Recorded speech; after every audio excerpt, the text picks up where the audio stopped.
بسم اللہ الرحمن الرحیم۔ السلام علیکم۔ ملک اپنی تاریخ کے سب سے بدترین بحران سے گزر رہا ہے اور حکومت میں بیٹھے لوگ صرف اور صرف اپنی ذات کے لیے سوچ رہے ہیں۔ ایک دفعہ پھر اتنی تیزی سے قانون سازی کی طرف بھاگا گیا ہے، جی ہاں بھاگا گیا ہے کہ اب لینے کے دینے پڑ رہے ہیں۔ ہوا یہ کہ آپ نے دیکھا کہ جس طرح سے اجلاس بلایا گیا پارلیمنٹ کا، اور اس میں یہ کہ جناب بڑا اہم اجلاس ہے، حتیٰ کہ تحریک انصاف کی طرف سے سوچا گیا یہ ہمارے خلاف ہوگا، لیکن وہ صرف تحریک انصاف نہیں، وہ تو پورے ملک کے خلاف ہی ہو گیا، وہ تو سپریم کورٹ کے خلاف۔ اب اصل میں بلی تھیلے سے باہر آئی ہے کہ مریم صاحبہ نے جو بلایا تھا کچھ اپنے حامی وکلاء کو چند ایک کو، اور ادھر وہ بیٹھے ہوئے جو خطاب فرما رہی تھیں اس کی کیا وجہ تھی، وہ جو 4-3 کی گیم تھی، پھر آگے پھر نوٹ آ جاتا ہے، پھر اس کے بعد سارا معاملہ اٹھتا ہے۔ اب ہوا یہ کہ جناب وزیر اعظم شہباز شریف صاحب نے اتنی لمبی چوڑی تقریر کی، اور مقصد صرف یہ تھا کہ ہم نے سپریم کورٹ کو قابو کرنا ہے۔ 1997 میں یہی حرکت کی گئی تھی، سپریم کورٹ پر حملہ کیا گیا تھا، پاکستان کی تاریخ میں پہلی دفعہ ہوا ہے۔ اسی طرح سے ججز کو فون کرنا، ان کو ڈکٹیٹ کرنا کہ یہ فیصلہ دو، ایسے دو، یہ افتخار چودھری والا دور نہیں ان کو مل رہا۔ اس لیے اب چیف جسٹس آف پاکستان عمر تا بندیال صاحب، جو بڑے ہی اپرائٹ، بڑے آنیسٹ، بڑے ایماندار آدمی ہیں، دیندار شخص ہیں، ان کے خلاف اب محاذ کھولا گیا ہے۔ اور یہ وہی چیف جسٹس ہیں جنہوں نے رات کو عدالت کھولی تھی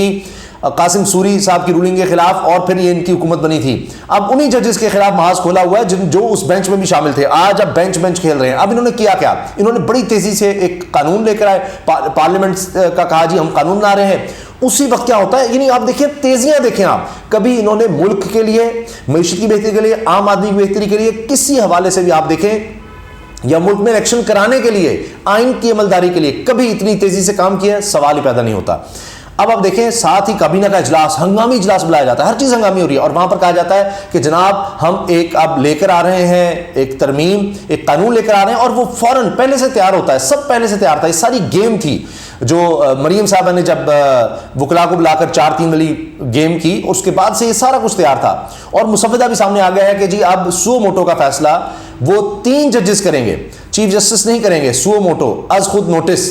وہ 3 ججز کریں گے۔ اور اب کیا ہوگا کہ وہ 3 ججز جو ہیں بینچ کا بھی فیصلہ کریں گے کہ بینچ کیا بنے گا۔ یہ جو مریم بینچ فکسنگ کا کہہ رہی تھی نا، اب انہوں نے خود فکسنگ کھیل دی ہے، یعنی انہوں نے کوئی ادارہ نہیں چھوڑا، پولیس، ایف آئی اے، اینٹی کرپشن، نیب میں، حتیٰ کہ انہی کا لگایا ہوا آدمی کہہ کر چلا گیا کہ میں اس طرح کے کام نہیں کر سکتا، غیر قانونی۔ انہوں نے تمام ادارے کا مطلب ہے تمام ادارے تباہ کر دیے، اور اپنے لوگ لا کر، کرپٹ ترین لوگ لا کر، اسی لیے کہ یہ ہمارے ملازم ہو، ملک اور آئین ریاست کے لیے نہیں، عوام کے لیے کام نہ کریں، ہماری ذات کے لیے کام کریں۔ جس کو ہم کہیں اٹھا لو اس کو اٹھائیں، جس کو کہیں غائب کرو اس کو غائب کریں، جس کے خلاف کہیں جھوٹے کیسز بنائیں، لاٹھی چارج، آنسو گیس۔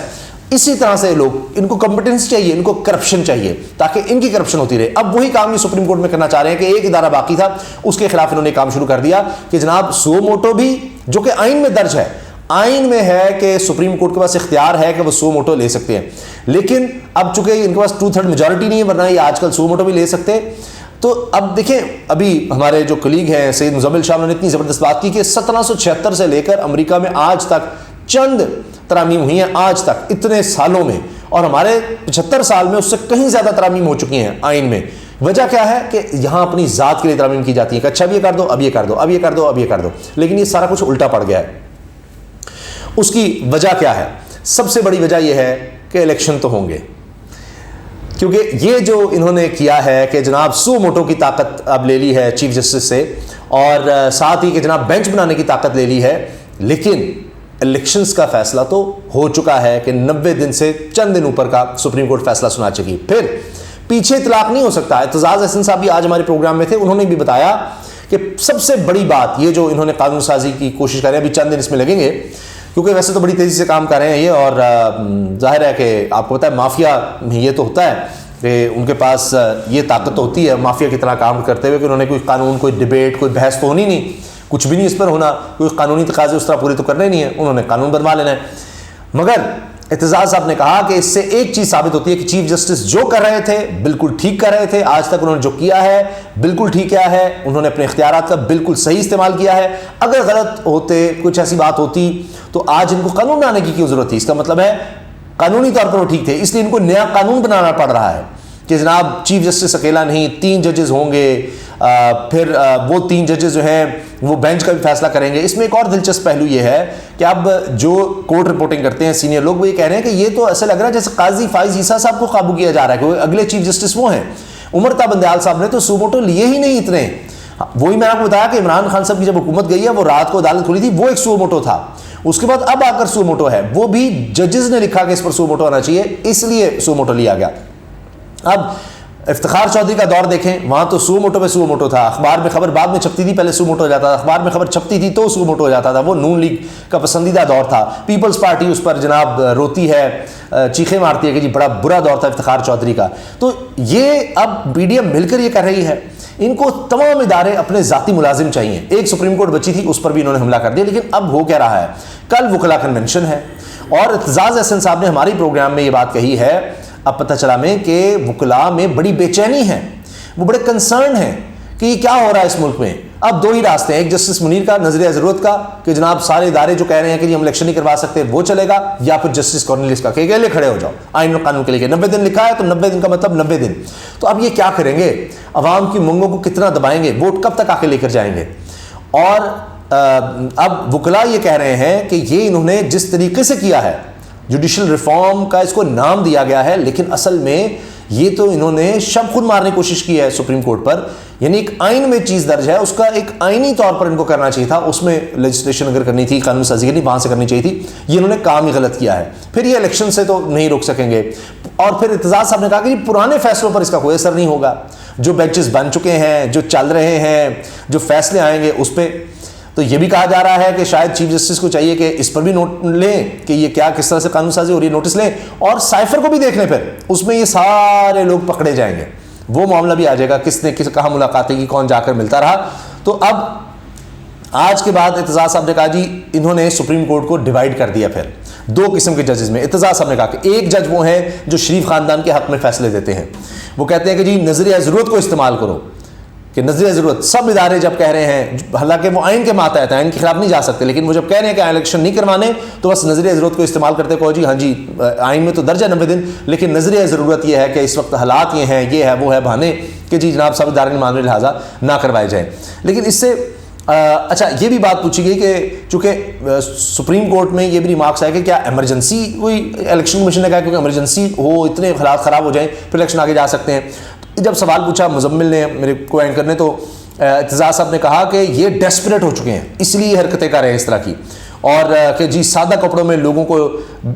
بھیجتے ہیں اور ان کے ذریعے لوگوں کو اٹھوایا جاتا ہے، غائب کیا جاتا ہے، یہ اتنے ڈیسپریٹ ہو گئے ہیں، تو ان کی ڈیسپریشن شو ہو رہی ہے، لیکن یہ زیادہ عرصہ نہیں چل سکیں گے۔ پھر اعتزاز صاحب نے کہا کہ جسٹس منصور علی شاہ کا جو نوٹ ہے وہ ایک ایکیڈیمک نوٹ ہے، وہ کوئی ججمنٹ نہیں ہے۔ مریم نواز صاحبہ کا ٹویٹ میں نے پڑھ کر ان کو سنایا اعتزاز صاحب کو، کہ وہ کہہ رہی ہیں کہ ہرگز نہیں، یہ نہیں ہو سکتا، 4-3 والا معاملہ ہے، اس کو 2-3 میں نہیں کیا جا سکتا، یہ ہم کبھی نہیں ہونے دیں گے، قالین کے نیچے جو چیزیں چھپائی جا رہی ہیں ہم نہیں ہونے دیں گے۔ اور دلچسپ بات یہ ہے کہ اس کے بعد آپ دیکھیں کس طرح سے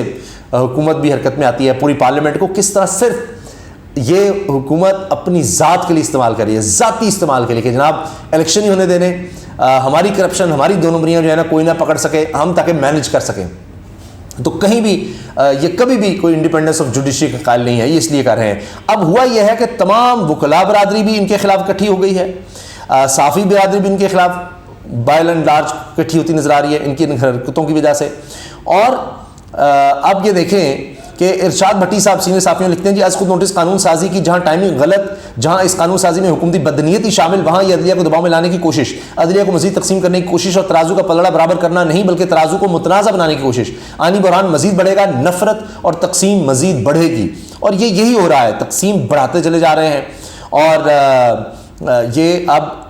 ملک کو یہ ایک حادثے سے دوچار کرنا چاہتے ہیں۔ اب آپ دیکھیں کہ اس میں سب سے بڑی بات، سب سے اہم بات یہ ہے کہ یہ سمجھ رہے ہیں کہ اس طریقے سے یہ سپریم کورٹ کو قابو کر لیں گے اور چیف جسٹس کو قابو کر لیں گے، اپنے لوگوں کا استعمال کر لیں گے، اور پھر یہ اپنے آگے اقتدار کو دوام دے دیں گے کہ پھر کوئی نہیں پوچھ سکے گا، جناب ہم باقی لوگوں کو جب مینیج کر لیں گے، صرف کوئی ایک جج تو نہیں، جب اس طرح سے ہوں گے تو ان کو مینیج کرنا آتا ہے۔ تو اب یہ سوچ یہ رہے ہیں، لیکن ہوگا کیا؟ اب بھی سب سے اہم بات یہ کہ IMF سے ابھی تک معاہدہ نہیں ہو سکا،